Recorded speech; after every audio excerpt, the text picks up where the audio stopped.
कि जब 300 unit free देने का वादा किया है तो उसके पीछे ये तमाम योजनाएं हैं जो समाजवादी सरकार बनने पर पूरी होंगी और उत्तर प्रदेश को 300 यूनिट फ्री घरेलू बिजली उपलब्ध कराने का काम करेंगे। ये 3 कानून इसीलिए वापस लिए हैं क्योंकि भारतीय जनता पार्टी की नजर वोट पर है, लेकिन इस सरकार की नाकामी की वजह से कोई जनरेशन आगे नहीं बढ़ पाया है। तो बिजली पर्याप्त का इंतजाम करना और साथ ही साथ हमारे बाबा मुख्यमंत्री ये भी नहीं जानते होंगे कितनी ट्रांसमिशन लाइन उत्तर प्रदेश में लगी होंगी। भारतीय जनता पार्टी से अच्छा झूठ को नहीं बोल सकता, वो झूठ में कुछ भी बोल सकते। इसलिए उत्तर प्रदेश की जनता इन झूठ बोलने वालों को इस बार उत्तर प्रदेश से हटाने का काम करेगी।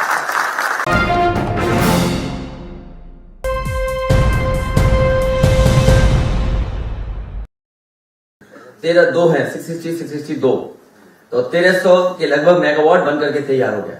ये बातें मैं इसलिए बता रहा हूं कि जब 300 यूनिट फ्री देने का वादा किया है तो उसके पीछे ये तमाम योजनाएं हैं जो समाजवादी सरकार बनने पर पूरी होंगी और उत्तर प्रदेश को 300 यूनिट फ्री घरेलू बिजली उपलब्ध कराने का काम करेंगे। हमारे किसान की आय तो दोगुनी इस सरकार नहीं कर पाई।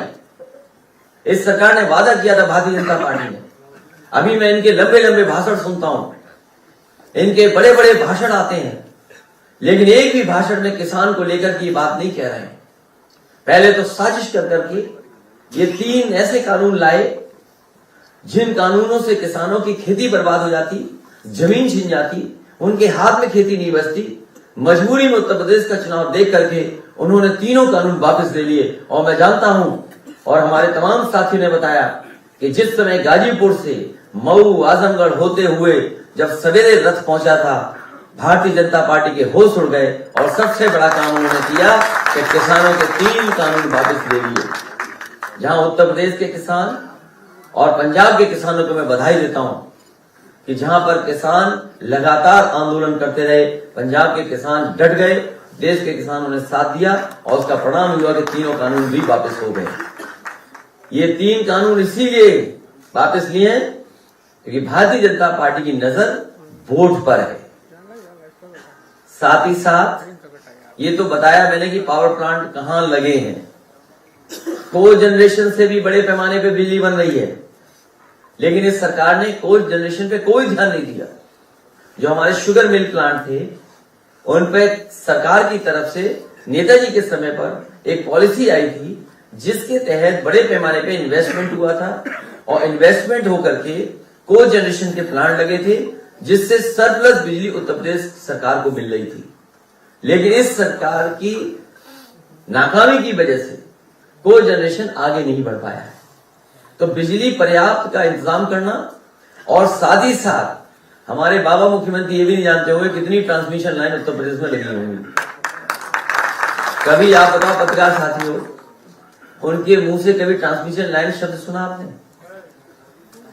5 साल गुजर गए, अगर कभी ट्रांसमिशन लाइन बोला हो उन्होंने तो बता दो। अभी वो रट रहे हैं अकेले में बैठ करके,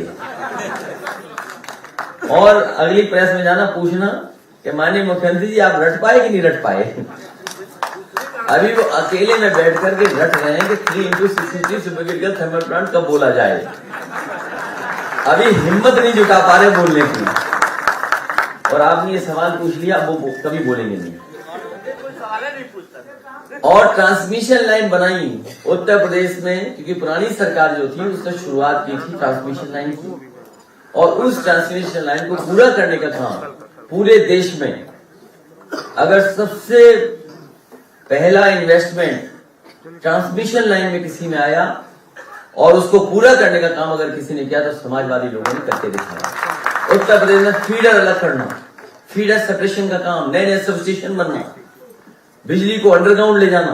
मुझे याद है आजमगढ़ का सबसे पहले अंडरग्राउंड केबलिंग किया था, मऊ का भी शुरू करा दिया था, बनारस से पहले सारनाथ का सरकार से हो गया, लेकिन उस समय की भारतीय जनता पार्टी की सरकार ने कहा कि हम बनारस को भी करना चाहते हैं। उस समय के जो बिजली मंत्री थे उन्होंने हमारे प्रमुख सचिव से कहा कि बिजली को हम अपने हिसाब से, अपने माध्यम से किसी से लगवाना चाहते हैं।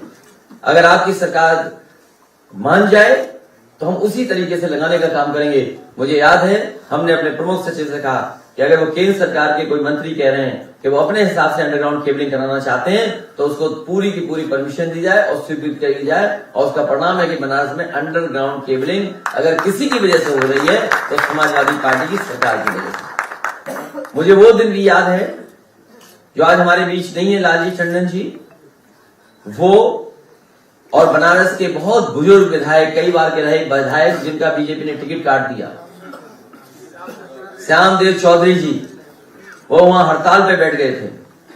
और हड़ताल पे इसलिए बैठ गए थे, वो चाहते थे कि प्रधानमंत्री जी के क्षेत्र में 24 घंटे बिजली हो जाए। कई दिनों जब हड़ताल पे वो बैठे रहे, उस समय के जो जिलाधिकारी थे उन्होंने मुझसे फोन पे कहा कि अगर ये हड़ताल में नहीं बैठे तो हो सकता है इनकी जान चली जाए, इसलिए इनकी मांग आप मान लेंगे तो अच्छा रहेगा। मैंने उसी दिन फैसला लिया और उन्हें बुलाया, अपने यहां बैठा करके उनकी भूख हड़ताल छुड़वाई और उसी दिन बनारस को 24 घंटे बिजली देने का काम अगर किसी सरकार में हुआ था तो वो समाजवादी सरकार थी। अगर मेरा कहना भारतीय जनता पार्टी के लोग नहीं मानते हैं तो उन बुजुर्ग के घर पे जाएं जिन बुजुर्ग की आपने टिकट काटी है, वो कम से कम सच बता देंगे कि हाँ, उनकी भूख हड़ताल की वजह से उस समय की समाजवादी सरकार ने बिजली 24 घंटे दे दी थी। भारतीय जनता पार्टी से अच्छा झूठ को नहीं बोल सकता, वो झूठ में कुछ भी बोल सकते हैं। इसलिए उत्तर प्रदेश की जनता इन झूठ बोलने वालों को इस बार उत्तर प्रदेश से हटाने का काम करेगी।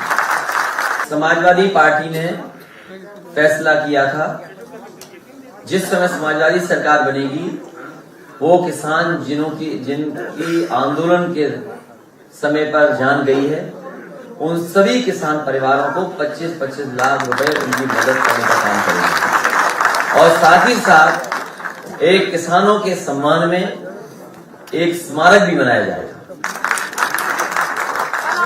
बड़ा आरोप लगाया मुख्यमंत्री योगी आदित्यनाथ ने माफियाओं की सूची नहीं जारी कर रहे हैं, ये इशारा आपने किया है, तो क्या आप स्पष्ट कर सकते हैं कि राम राज्य की जो बात होती है उसके पीछे की हकीकत क्या है?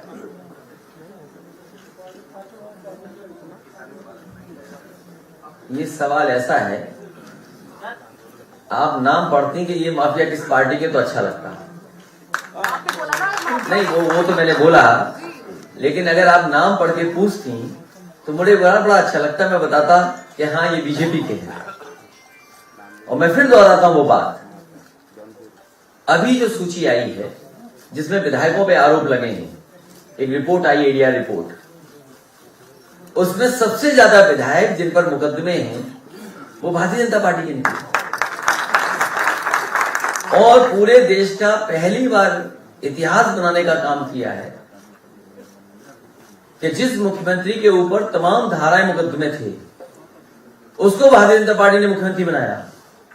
और बहुत सारे भारतीय जनता पार्टी के नेता जो बुजुर्ग हैं, जो कई वर्षों से खून पसीना बहा करके पार्टी को मजबूत कर रहे थे, वो कई बार कहते हैं कि बताइए हम तो खून पसीना बहा रहे थे, ये जाने कहां से आए और हमारे ऊपर बैठा दिया। क्या वो भारतीय जनता पार्टी के सदस्य हैं? समाजवाद पे जब किताब लिखवानी थी